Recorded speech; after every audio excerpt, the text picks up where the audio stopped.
43 jemaah haji asal Seram bagian timur, yang merupakan bagian dari 495 jemaah haji Maluku ini kembali ke daerah asal usai melaksanakan ibadah haji di Tanah Suci Mekah.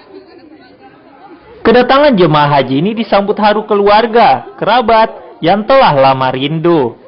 Dengan menggunakan pesawat perintis, para jemaah haji ini bersyukur dan bahagia bisa kembali ke daerah asal dengan aman dan lancar.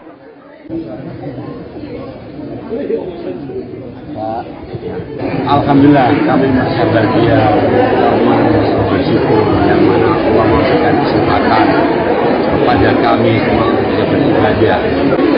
Yang pertama, jagalah apa yang sudah mereka lakukan di Makkahul Mukarramah, Madinatul Munawwarah, tingkatkan prestasi ibadahnya, itu yang harapan-harapan kami.